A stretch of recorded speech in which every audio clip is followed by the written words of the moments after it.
so much to President Curran, the Board of Trustees, the faculty and staff. Thank you and all of you today for the honor of spending this wonderful occasion with you. And of course, congratulations to American University's class of 2016. Go Eagles, especially tonight.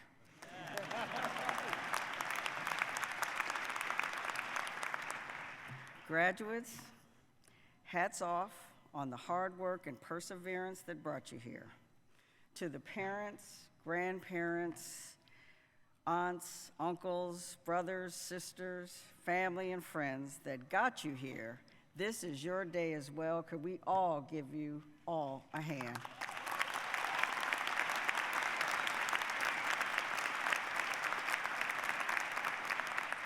Graduates, 4 years ago, when some of you were freshmen on your first day of school at this university, or some of you were entering your graduate programs, it was probably hard to imagine that this day would ever come. After rigorous classes, countless hours in the library, and as a librarian, I'm hoping that was true, and some of you holding down 1 or 2 and maybe even 3 jobs, you made it. I know you worked hard to reach this day, and you're now part of a long line of American University graduates. Some are here today on this stage, in the audience, and even watching online as this commencement is streamed live. I was moved by the rich and groundbreaking history of this great institution. AU's first class, more than a century ago, was just 28 students, including 5 women and 1 African-American student who won a fellowship in 1915 to pursue a doctorate. This university, as you can see from the speakers that you just heard from, and please give them another hand.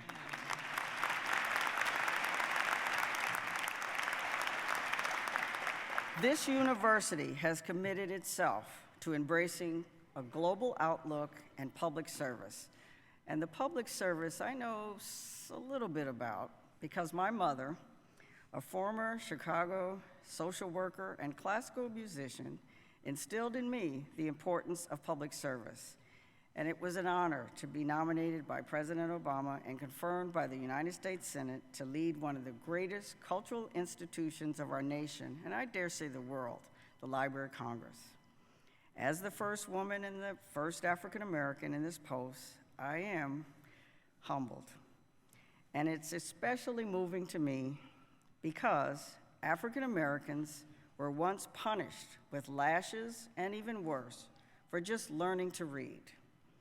And as a descendant of people who were denied the right to read, to now have the opportunity to serve and to lead the institution that is the national symbol of knowledge is a historic moment for me.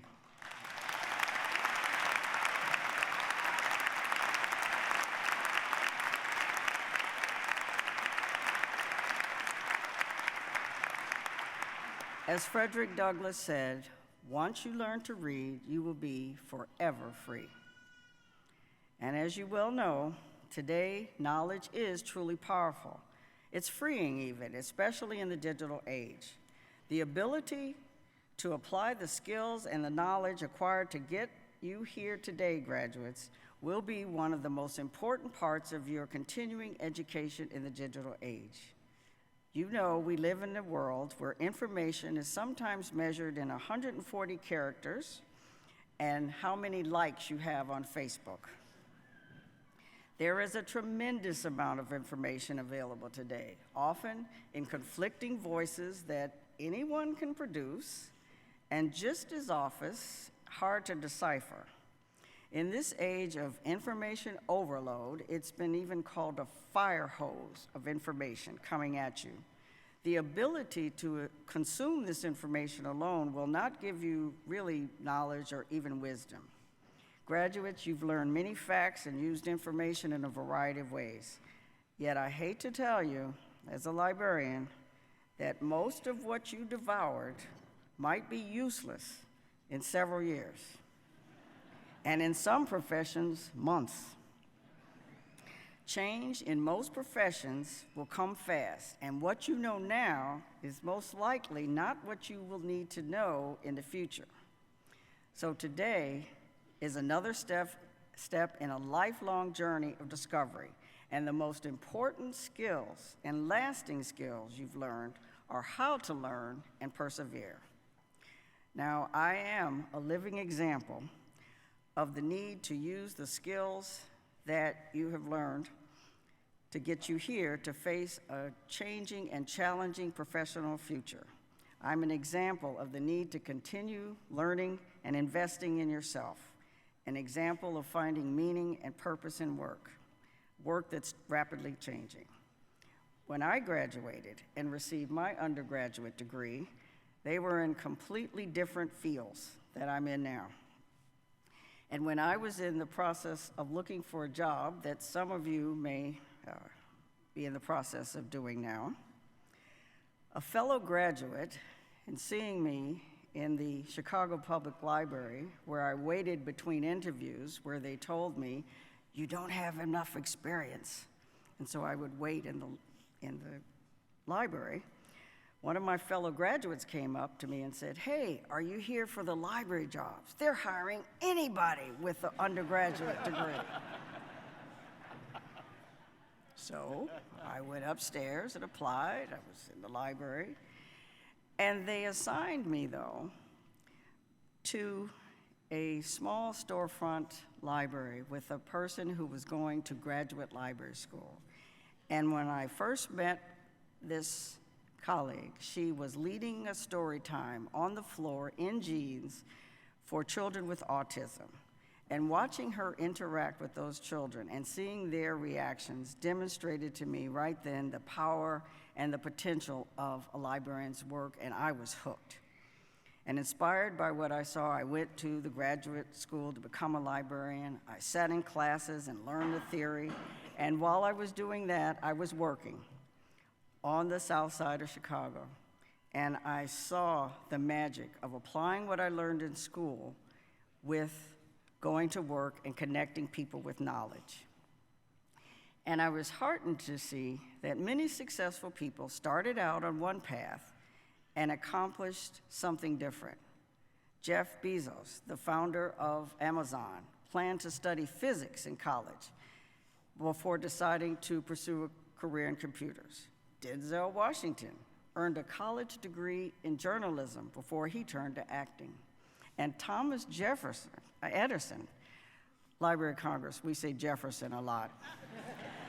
But Thomas Edison sold fruit and vegetables and worked as a telegraph operator before creating his first official invention, an electronic vote counting machine.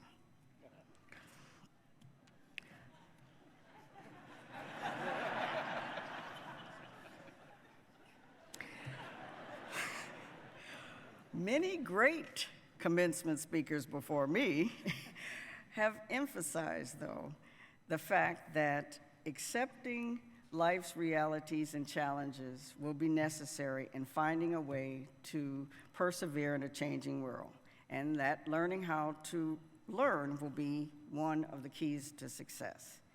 Most professions are changing rapidly, even if their basic missions are holding steady. My profession, librarianship, had been relatively stable for over 400 years. Then, in the late 1980s, we had to decide, are we in the book business? And then in the 1990s, we had to decide, are we in the information business? And now we realize we were always in the empowering people business. We're back to our future of using information in whatever format to help people lead better lives. We went from an introverted profession into an extroverted one.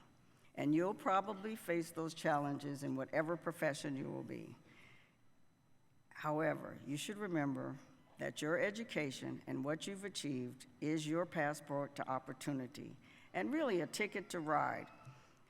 It's the ticket to opportunity, and you can decide what to do with it. The fact that you brought yourself here, graduates, says that you want a place at the table. It says you've invested in your future, and I can assure you that the time and the treasure and the sweat it took to get here will pay you back tenfold. I also have to tell you that despite the fatigue and the hard work and the reality of getting here today, some bad days might lie ahead, but you've already persevered and proven you can face challenges with determination and grit. And I also want to tell you that whatever the future holds for you, there will still be magic. Not every day, and not even for long stretches, but magic when what you've worked for in your education will put you in a place that you know the purpose. I had a moment like that recently on the corner of Pennsylvania North Avenues during the unrest in Baltimore. The mission of a library shone brightly when the branch remained open and unharmed as a place of safety and hope. And all of the theory and the hard work came together as I stood next to a 10-year-old girl, Christina, and looked out on the street from the safety of a library window when she turned to me and said, "What's the matter?" So you'll make magic with your own self-determination. Now, as a librarian, I have to refer to a book, and I prepared for this. And this book is 10 and a half things no commencement speaker has ever said. And there is a chapter that really resonated with me because of what I do. It's titled, "I Have No Idea What the Future Will Bring." And I have no clue. And no one else does. But as you graduate today, realize that you are well equipped to deal with everything. When I was in college, undergrad, the country was at war with Vietnam, and now relations are open again with that country. But we were in college, when we needed to spread word about a lecture, or most likely a party, we had to make and copy homemade flyers and hang them around the campus. Nowadays, you post it on Facebook or Twitter. And when I graduated from several times, my Chicago Cubs had not won the World Series. And now I'm proud to say they have. So change is constant. You need to be prepared to face it head on. And also, something else that you're not often told, don't stick too rigidly to that plan that you have for your life. Be open to opportunities. I used to hate the phrase, change is inevitable. But I've learned that over time, you just have to accept it and face it. And John F. Kennedy once said, change is the law of life, and those who look only to the past or present are certain to miss the future. So continue to invest in yourself and those you love, including your community, wherever that is. And remember to give back. And also that wherever you are is the best place in the world to change the world. Remember that there's one thing that will remain constant with all of the change, and that's the people who are with you today, in person and in spirit, those who have been with you and who will take the ride with you. So take time to celebrate today, but continue to take time for the people who are here with you and in memory. Take time for yourself, your family, your circle of friends, your support group, because each of you is here today because someone sacrificed for you to be here. So remember, this is your time, and also remember them. Congratulations, class of 2016. Good luck, and God bless.